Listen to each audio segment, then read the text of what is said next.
was getting very tired by the end. Repeating the same thing again No, and she again. could hardly speak, poor thing. രാഷ്ട്രപതിയുടെ പ്രസംഗം കഴിഞ്ഞ് പാർലമെന്റിന് പുറത്തിറങ്ങിയപ്പോഴാണ് സോണിയാഗാന്ധിയുടെ പ്രതികരണമുണ്ടായത്. പാവം, പ്രസംഗം കഴിയുമ്പോഴേക്ക് ക്ഷീണിച്ചു പോയി എന്ന പ്രയോഗം വളരെ പെട്ടെന്ന് വൻ വിമർശനത്തിന് വഴിവെച്ചു.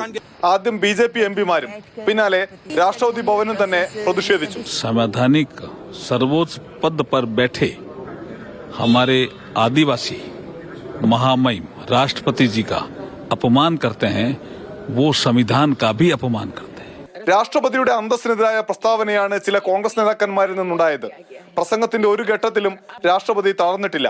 പാർശ്വവൽക്കരിക്കപ്പെട്ട സമൂഹങ്ങൾക്കും സ്ത്രീകൾക്കും കർഷകർക്കും വേണ്ടി സംസാരിക്കുന്നത് രാഷ്ട്രപതിക്ക് ഒരിക്കലും മടുക്കില്ല എന്ന് രാഷ്ട്രപതി ഭവൻ വാർത്താക്കുറിപ്പിൽ പറഞ്ഞു.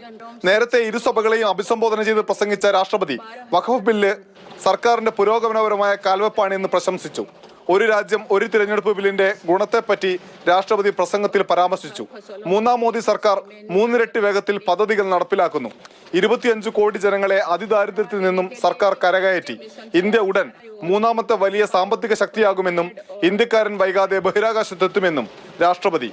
भारत की विकास यात्रा के इस अमृतकाल को आज मेरी सरकार अभूतपूर्व उपलब्धियों के माध्यम से नई ऊर्जा दे रही है. वन नेशन वन इलेक्शन और वक्फ अधिनियम संशोधन जैसे कई महत्वपूर्ण विषयों पर भी सरकार ने तेज गति से कदम आगे बढ़ाए.